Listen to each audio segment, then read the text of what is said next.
Dr. Joel Akande. He's going to be joining me shortly while we talk about this very interesting issue. Thank you so very much, Doctor. I really appreciate it. Good evening. Thank you. Good evening. Good evening. Yes. Good evening. Good evening, Doctor. So I just quickly set the context right for what we are going to be discussing tonight, which is regarding surrogacy. And I just wanted you to first and foremost actually tell people what surrogacy is. What are the options? What types of surrogacy are there? Thank you. My name is Joel Akande. I'm a fertility doctor and gynecologist. I do other things, but this is my main focus. So thank you for inviting me, and I'll be dealing with these topics as we go on. Now, surrogacy just means your representation, your representative, as the case may be, somebody who stands in your place, either medical surrogates or political surrogates. Well, surrogacy means your representation.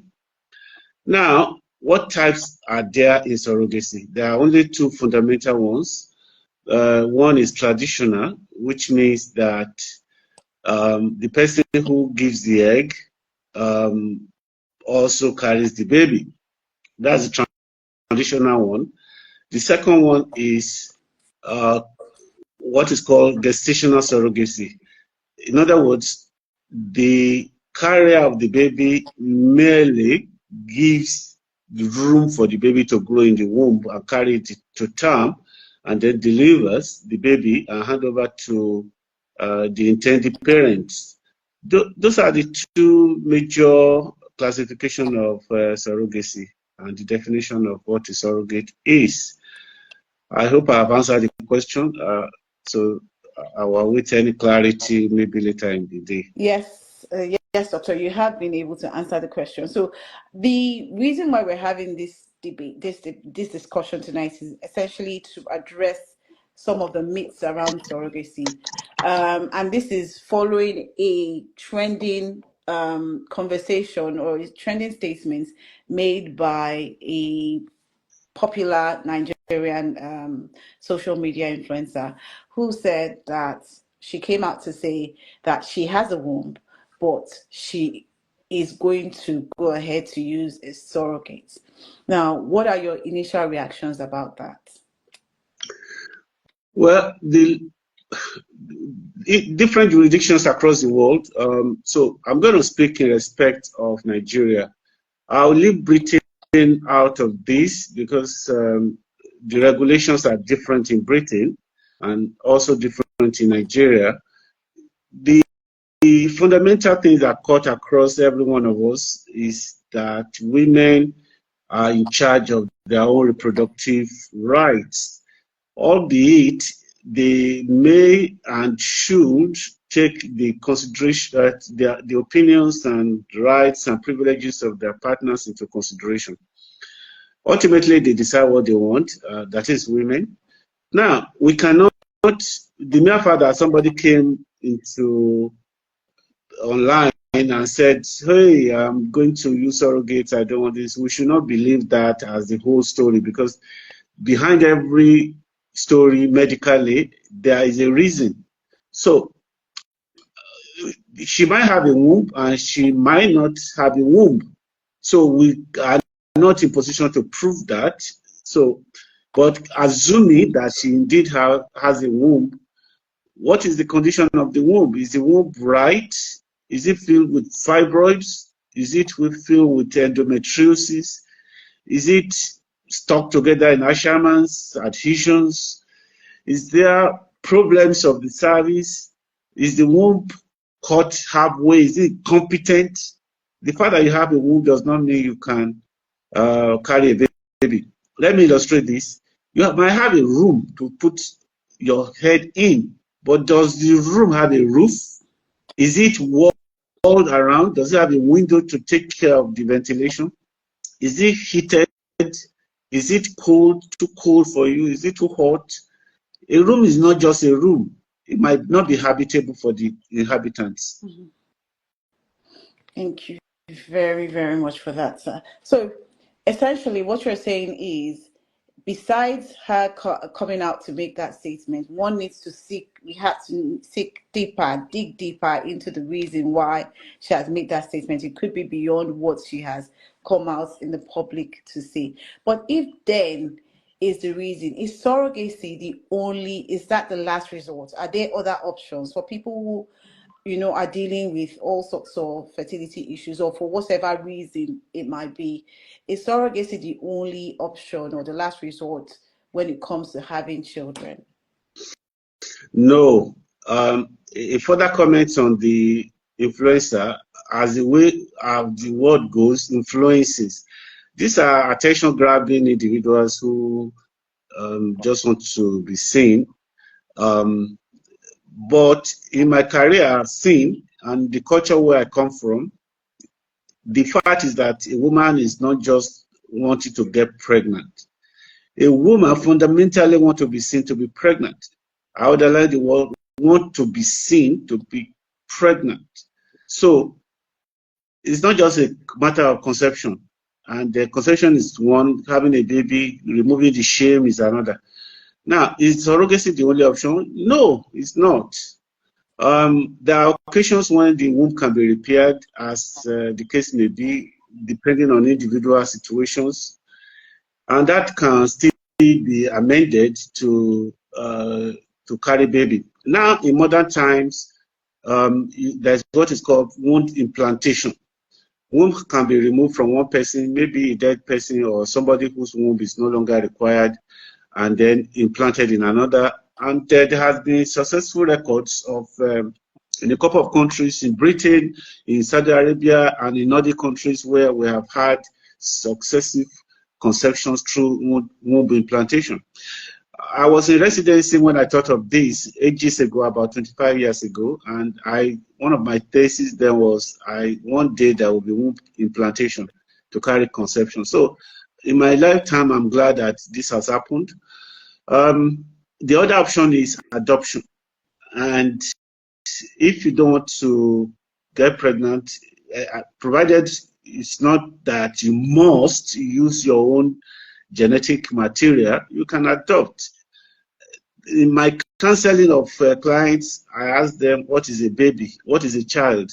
What a child is not what the world thinks a child is. A child is somebody who can help you, who supports you in times of difficulties. There are many children who abuse their parents, who kill their parents across the world, who abandon their parents. To me, I don't think those are children. The person who comes to care for you, who bothers about you, who supports you in difficult times, in my own humble definition, that's your child. So to answer your question, surrogacy is not the only option. And couples, and in particular women, must gently and confidently and diligently seek answers from competent individuals to help them. Thank you very much. That was a very, very great answer, sir. Following that question, if surrogacy is not the only option and there are options like adoption, what then is the emotional and psychological consideration for those who actually even say, you know what, of all of these options, we still prefer surrogacy? What are the emotional and psychological considerations that intending parents need to think about before choosing surrogacy as an option to having their children? Well, across the whole board of fertility world, not just obs-and-gynae or andrology, fertility, generally speaking, is emotionally laden. It's extremely emotional. For the service providers like myself and my colleagues across the world, and for the service users or service recipients, it's extremely emotional. When you now hone that one down to individual treatment formats like surrogacy, it's like half of your life is being taken away. You cannot function, self-blame, it was my fault, and I couldn't carry a baby. These are cognitive discourse that will be going on in their minds, and which they might not speak. On one part, the goal is to have a child. Yes, they might achieve that goal, but like I said in my other statements is that it's not just to have a pregnancy, but women want to be seen to be pregnant. It's not just to have a baby. They just want to feel. Some will tell me, doctor, I want to feel how, I want to know how it feels to get pregnant. And that makes them happy and achieved, fulfilled. So these are emotional issues, physical issues that need to be considered. It's not just having a baby. So emotions, the finance, and the other issues that like for the surrogate, the attachment to the baby.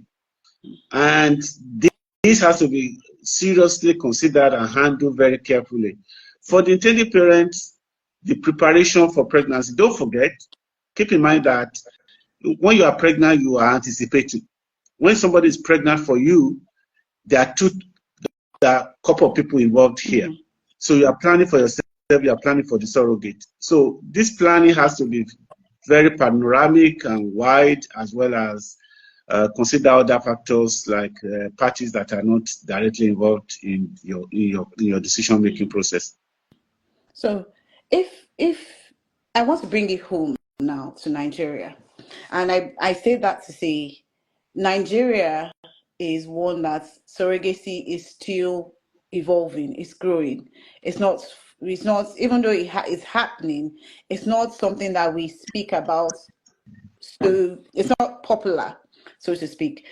If that be the case, what are the laws? What do you, as a fertility specialist, do to protect? Have you ever handled such situation? And what do you put in place for the surrogate, the mother who's going to carry that child?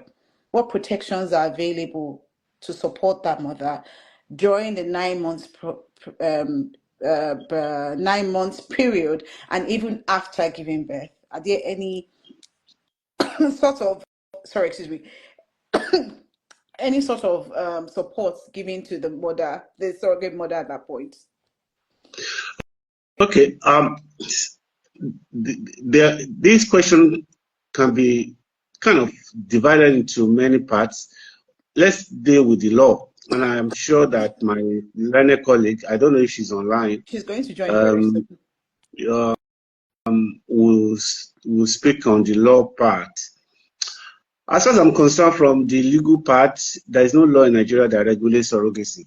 The supreme law in Nigeria that regulates healthcare is the National Health Act of 2014, and it not even mentions surrogacy. It only mentions Section 53, the dealing in human parts, and the other laws that deals with the care for individuals under the care of physicians. But when it comes to surrogate, the definition of surrogacy means that that surrogate is representing somebody. Now, in establishing the surrogacy agreement, it has to be that the agent that provides the surrogate, as well as the surrogate herself, establishes a consent, an agreement that it has to be gone on one part. There's an agreement between the intended parent and the surrogate, or perhaps the agent on the other hand. In fact, indeed, the surrogate as well as the IP, intended parent, on the other part. The third agreement is now between, which is the medical agreement now, between us, the surrogate, between us as the physicians and the healthcare practitioners and the surrogate, because we cannot treat the surrogate without her consent.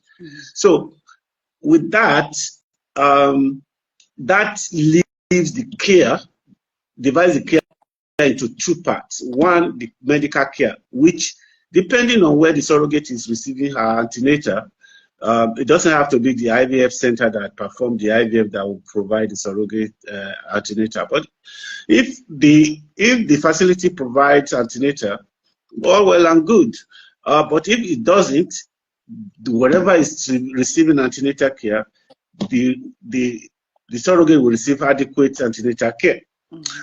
Support such as food, housing, clothing is the responsibility of the IP parent, the intended parent, in association with or in conjunction with the surrogate agent, to provide the facilities, the resources to take care of this woman. It's not the medical practitioner whatsoever. it's not our responsibility at all to provide that. The surrogate is representing somebody. That somebody has to care for that individual. Thank you very much. I'm trying to invite our legal practitioner, Rita. I think we're trying to, I don't know, perhaps she's having connection issues, so that there are some aspects of the law that we would appreciate if she could address. So while we wait for her, there's also the conversation about the financial, for instance, in Nigeria, because I said we're going to bring it home, is that most people who consider, from the surrogate point of view, most people who consider surrogacy, who acts as a surrogate, do it from a place of desperation. They need money, and there's someone who is able to provide that money for them. So they are ready to carry the baby for, carry the baby for that person. At what point do we, at what point does it become exploitation? And at what point does it become commodifying a pregnancy or commodifying a child and exploiting somebody else's body? Because I think that there's a thin line between both. At what point do we, separate both and say this is not what it is, and what is actually behind, what really drives surrogacy in Nigeria? If this conversation was being held in US, for example, surrogates, you'll be talking about between $20,000 to infinity, maybe 50,000, as the case may be. In UK, it's a different thing entirely. In Nigeria, surrogacy is not enshrined in any law whatsoever in Nigeria, except in medical ethical conducts. So there's no fixed fee. You negotiate. It depends on your power of negotiation. If the surrogates are smart and have good representation, she can have a good deal. Don't forget, I mentioned earlier that the agent will provide the agreement, or ideally should provide the agreement between the surrogate and the IP. We used to do it, but our experiences has shown that it is not ideal. It is best handled between the agent as well as the IP. That is the most ideal situation. Having said that, fees varies across the country. In Lagos, even within Lagos, it varies. In Lagos, from Ikeja, Magodo area compared to Lekki. Lekki is, for whatever reason, Lekki is expensive, and Magodo, Ikeja will probably follow. But prices vary widely. In Enugu, it's considerably different, and in other areas across the country, depending on the power of negotiation, the fairness, equitable fairness of the IP, as well as their own pocket. So there's no fixed fee, but the level of reasonability, I cannot honestly think in the current dispensation in Nigeria, the current economy, give and take, I don't think so.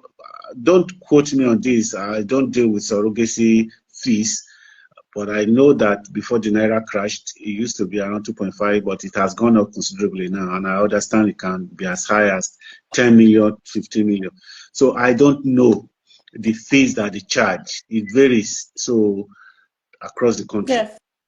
So if now, as to the exploitation part, yes, it's true that there is some degree of vulnerability on the part of those who are doing surrogates, but it's a choice. Nobody forced anybody into it. It's a choice. It's not the only way to get money, but it's a choice that you take. And I urge surrogates to do it with all their conscience and with all fairness, to do it as if it's their own pregnancy, so that the reward can last. That is my own religious and cultural as well as psychological counseling, that do it with, be fair to people who give you the work to do.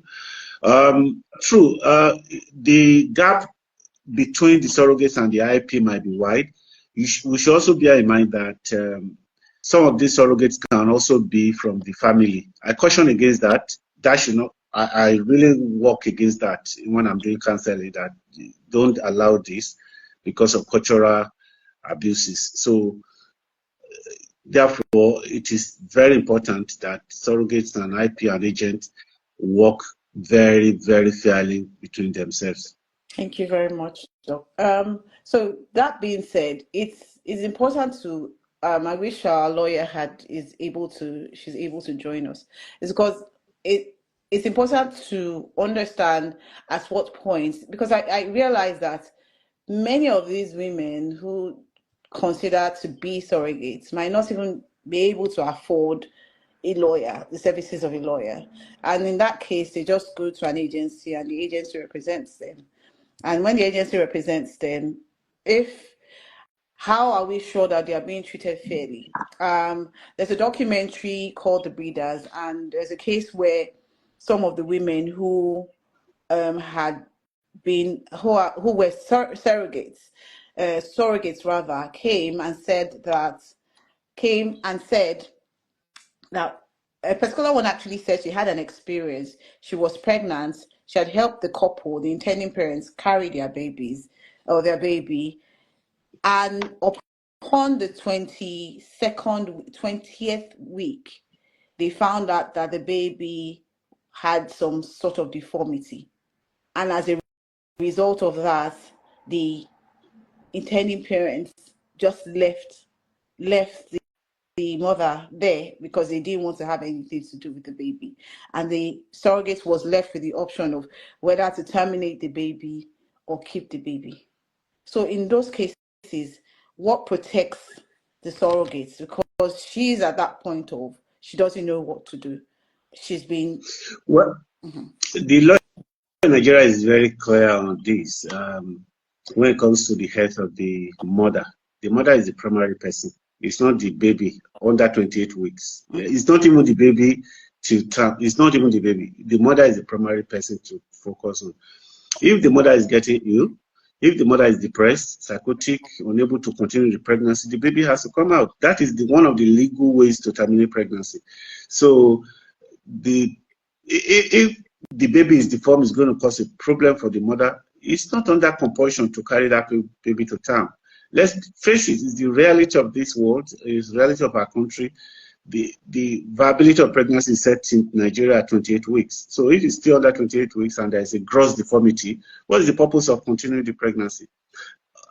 I want to limit myself to, even though I'm not ignorant of law, I train in law, but I'm not interested in dealing with the legal part. Let me just limit myself to so it is the contract that needs to be firmly enforced. It has to be drafted very strictly that what will happen if you look at the contract, the mother has to be protected. So not to allow anybody to come and exploit her. So we deal with this in occasions. Very rarely I don't deal with contracts in surrogacy because, like I said, it's best left to the agents to deal with.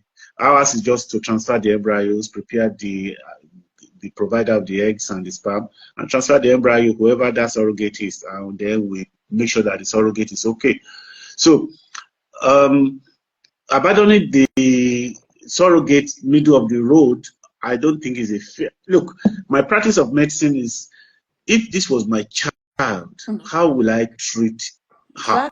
If this is my son, how will I treat him? If this is my sister, if this is my daughter, if this is my aunt or my mom, how will I approach? That's the fundamentals for my medical practice.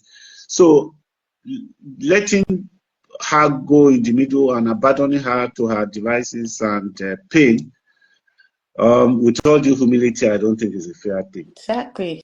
So thank you very much, because it's quite interesting the way surrogacy works, and it beats my mind when I hear about it. As much as it's an option to be explored for couples who are looking for babies and they are looking for it in the most natural way possible, it's just too. For me, I feel like it's just too. There's so much involved beyond just getting someone to help with carrying the baby. I feel like even the woman who decides to be the surrogate goes through, regardless of how much she's being paid, regardless of the contracts involved, is that she goes through a process, and she's aware. I believe that she is aware because most likely the agency would have explained the process of surrogacy to her and what it entails, how she needs to take care of herself, the medical support she needs, and all of that. And I believe that she's aware of everything. But Doc, you also realize that pregnancy is not one that it's affects we women differently. Some people might have it easily. Some people deal with the implications of a particular pregnancy for the rest of their lives. That's correct. Is money worth that risk?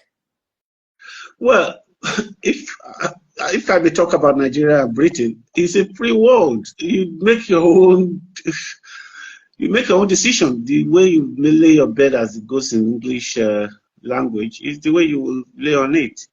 So it's your choice. Nobody's coerced into surrogacy.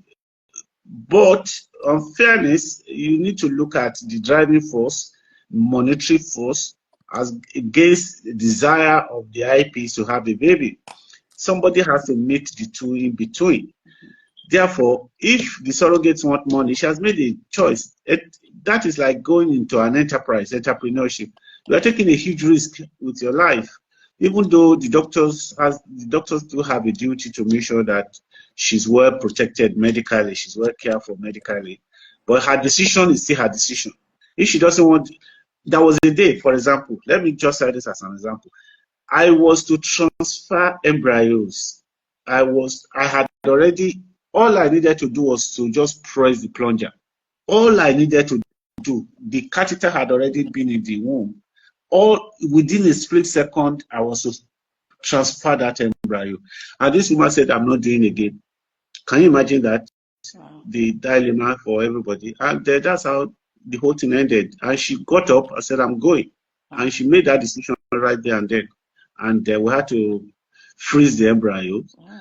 And then look for another surrogate. So it can be that dramatic and can be that urgent. Doctors have a duty to protect her.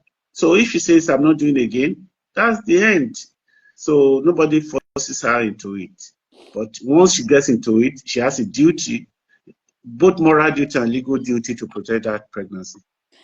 Thank you very much, Doc. So in your years of practice, your experience, what do you think are the reasons that drive people to, do you think, so I'm saying this to ask, do you think that most of the people who have asked for the services of a surrogate, is it mainly driven by medical necessity or a lifestyle choice of, they want to keep their body, they have a womb, but they don't want to be the ones to carry the baby, they just want somebody else? So what do you think has been the trend in Nigeria in terms of surrogacy?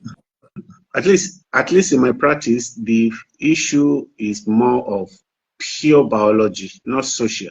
Social meaning that you don't want to carry the pregnancy because of body deformity, the way you see yourself. You don't want to change in your biology. You don't want to be bigger or fatter, as the case may be.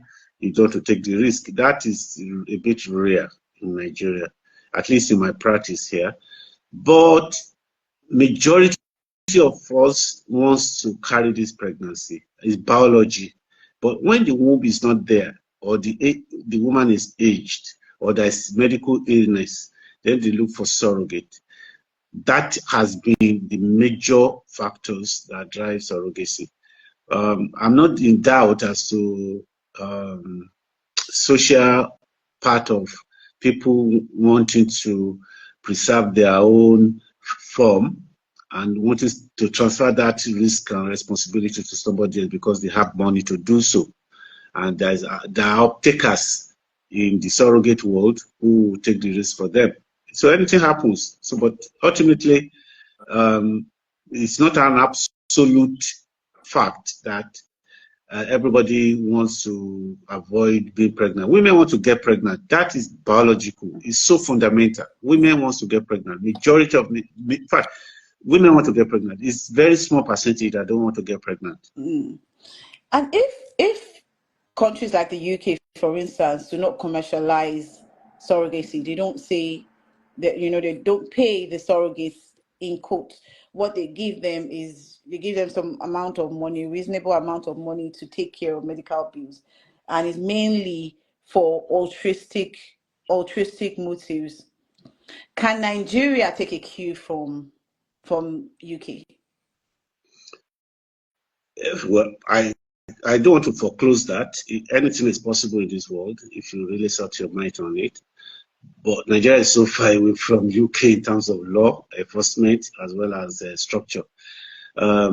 It's possible, but remember this, that we are 36 states with distinct, well, not all of us, with distinct cultural as well as legal frameworks, different frameworks. So except the law comes from the federal state at the federation level, even at that, you will drive these things under the ground because people will continue. As I speak to you, there are surrogates, there are illegal activities a lot that cannot be regulated, cannot be found out, that goes on in different parts of the country. So when I travel to different parts and I hear stories or we're approached to do certain things, I wonder if you can approach us or request or do this. What if you make table that request elsewhere that are so remote from control from the law that they will easily carry it out?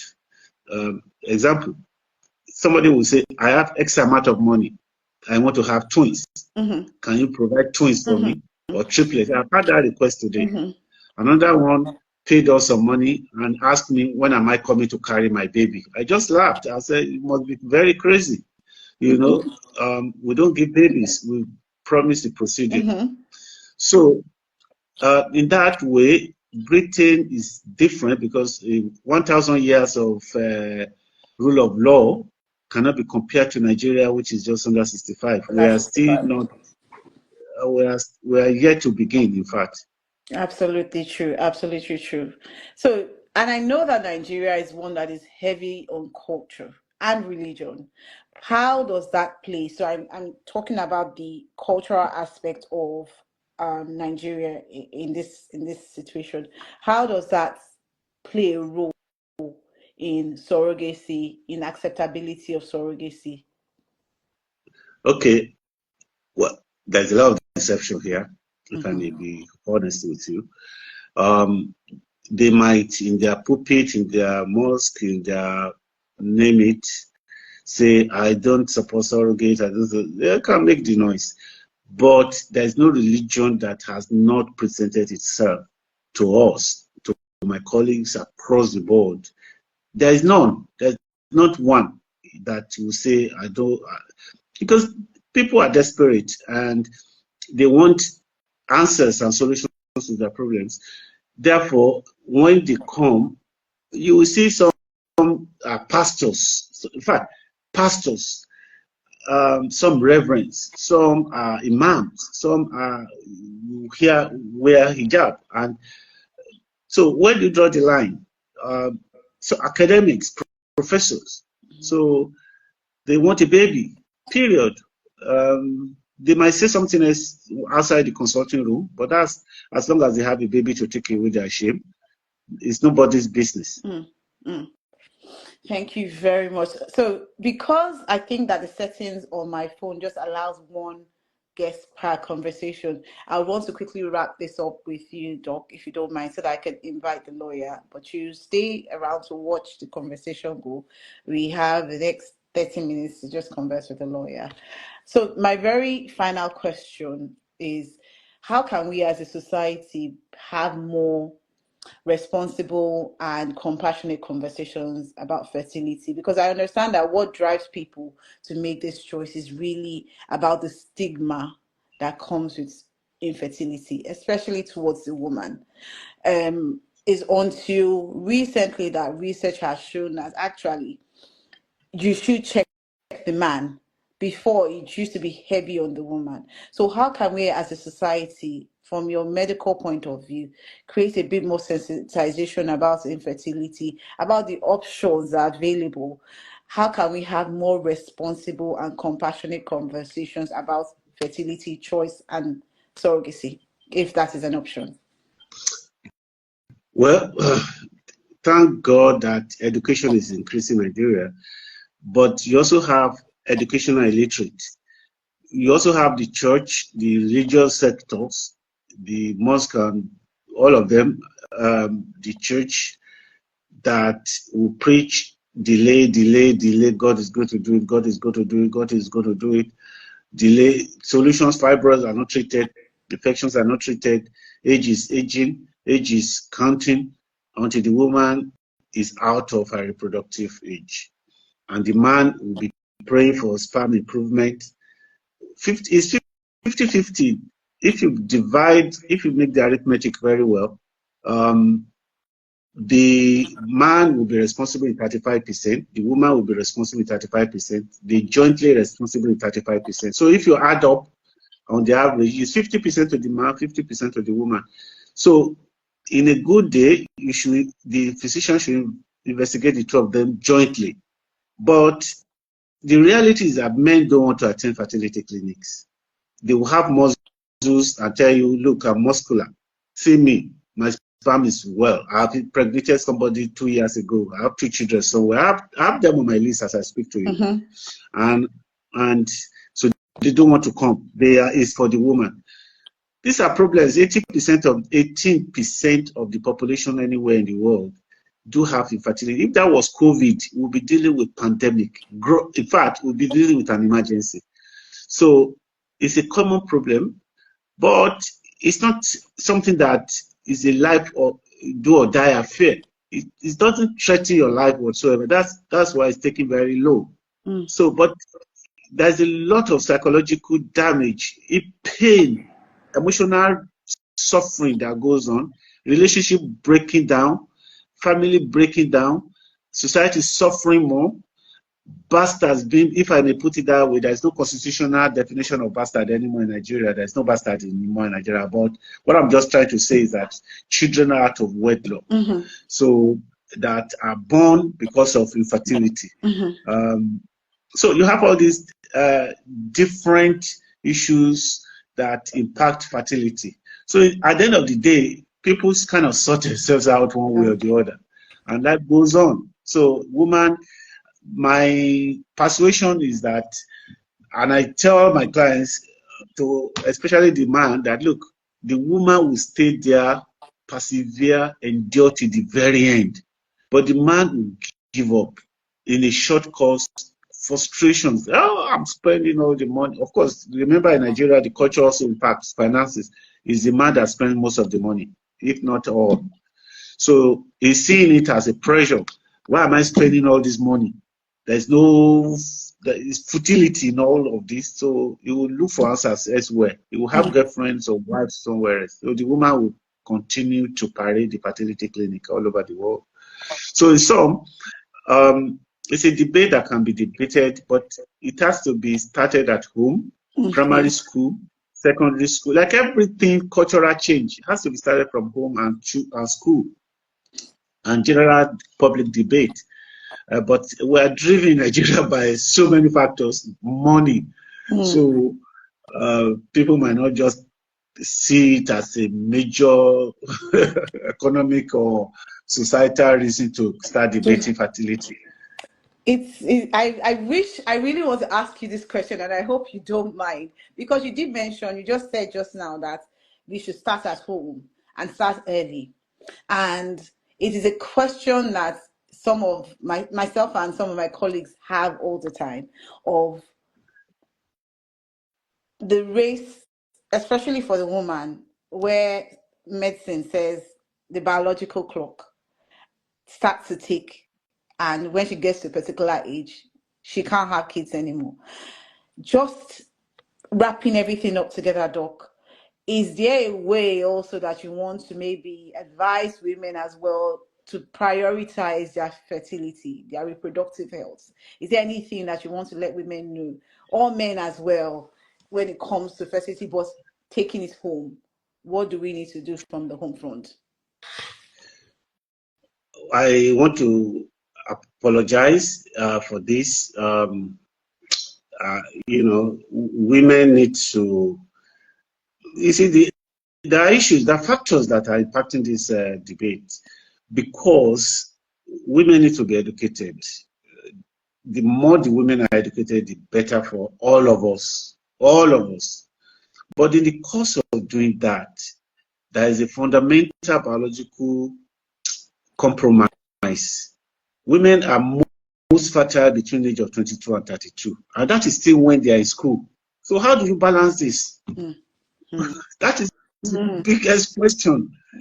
Women are most fertile at the age of 22, strong or stronger at the age of 22 to 32. From 35, things begin to wobble. So, but this is the time they are still in school. And when you now add career to it, this is the time the woman wants to advance her career. So how do you? It's such a very tough conversation to have. Even as a woman, I understand this conversation and I understand the debate. And I'm always trying to take a very balanced point of view, balanced perspective, whereby I understand that, the economic climate that we are in, women need to be educated, women need to have their lives together before you say you actually want to get married. But at what point do you say, okay, because I watched a podcast and even Michelle Obama said she did not realize that there was something called a biological clock, because at that point in time she was all about, I wanted to go to school, become this, become that, and all of that. But there was something actually called the biological clock. And as a result of that, we get to the age where it's now amber, and we're left with choices that naturally, if we had the opportunity, if the opportunity was open to us to start a family earlier, we would have. It's a very tough conversation to have. Let me just add this, which I quite often, I talk to my wife. We talk about this a lot, and look, if you look at the general population of the world, it's supposed to be equal, or at most 100 men to 104 women, every 100 men to every 104. There is some degree, a very slight excess, extremely small excess of women. Nevertheless, in Nigeria, it's the opposite. The men are more by the latest population. But anyway, forget about the manipulation somewhere. Now, the question now is this: where will these potential marriageable women find men?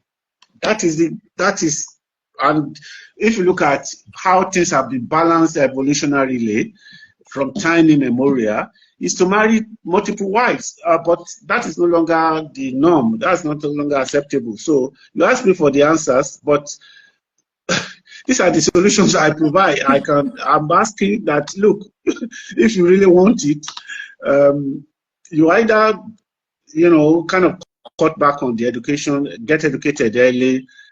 From 26, your fertility peaks at 28. So between 26 and 30, you have your children, and then after that, continue. But even if you do that planning, where do you find the men? Absolutely. That's a very valid question, and I hope that the men listening can actually hear. This is a challenge that Dr.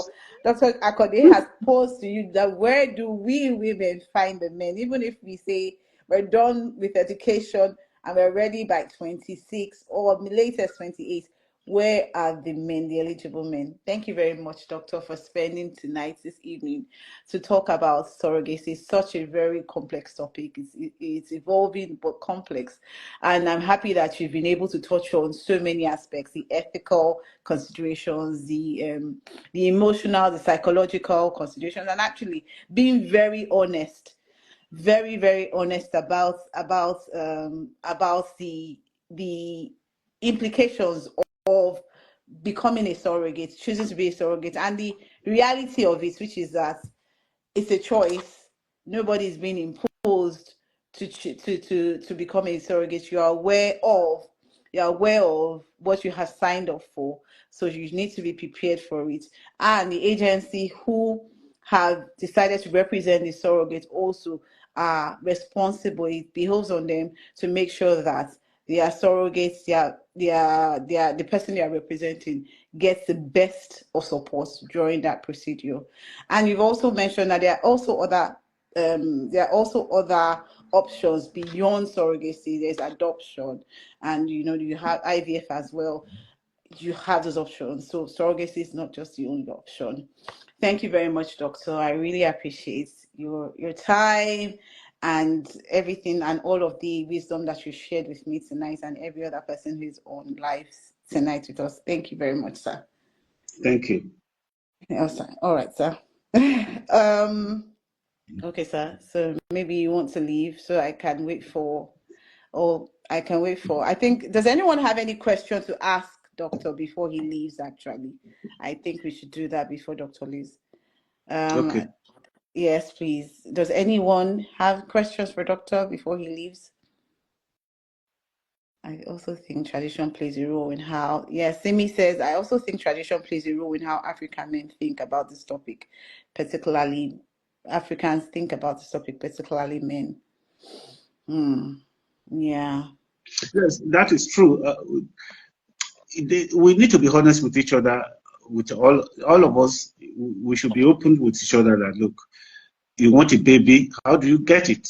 There's what is called crypto pregnancy. A lot of things goes on in that world. It's never the IP that got the pregnancy, but you suddenly not do IVF and have a baby. It's something that is so subterranean and produces a baby at some point. At some point. I mean, there's so many options, to be honest. It's just that in Nigeria and in Africa as a whole, we are still catching up on the possibilities of surrogacy, and because of the fact that we are so our culture, we are so deeply rooted in our culture. The culture doesn't most African couples, women want to see themselves pregnant. That's true. They want to see themselves. Yes. It's not just about having baby. Yes. They want to remove the shame from infertility. That look at me. Let me tell you an example.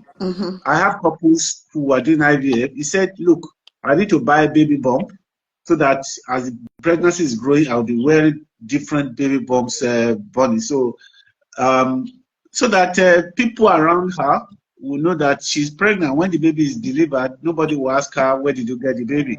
But frankly, while we are different in our dispositions, who cares? For me, who cares? You have the baby, you have the baby. You can even move out of the vicinity, the surrounding areas, and have your life somewhere. You can even go for a year somewhere else and say you have a baby and bring the baby back home instead of pretensions and all those things. But those are the influences that impact on our world and in my practice. Yes, it's a culture. I think it's mainly a lot of the conversations around this and the misconceptions around surrogacy, and in fact, any form of fertility support that is not the real thing, that is not pregnancy fully by the mother, is stigmatized. It It's stigmatized, and I don't know what other option there is for mothers or for parents for couples who are looking to have kids. They want to have kids, they can't have kids. They are not to blame for whatever whatever infertility issues that they are dealing with. But the medicine science has provided an outlet for them to explore. That's why science is there. That's correct. That's why science okay. is there. All right. Thank you very much, Doctor. I really appreciate it. I don't think we have any. I think just Toby asked, he said, what do you think at women who use surrogacy but hide it with fake baby bump? Doctor has just said it. He explained that is the stigma. It's just the stigma that we have in our society. Any more questions for now? No. Okay. So I guess this is us done for tonight with Doctor. I will be back with Rita, the lawyer, to also talk about the ethical implications of surrogacy. Thank you very much. Thank you. I wonder how I exit here. Do I just press the X and that will Yes, be sir. it? Just press the X, and that'll be it. Thank you. Yes, sir. Doctor.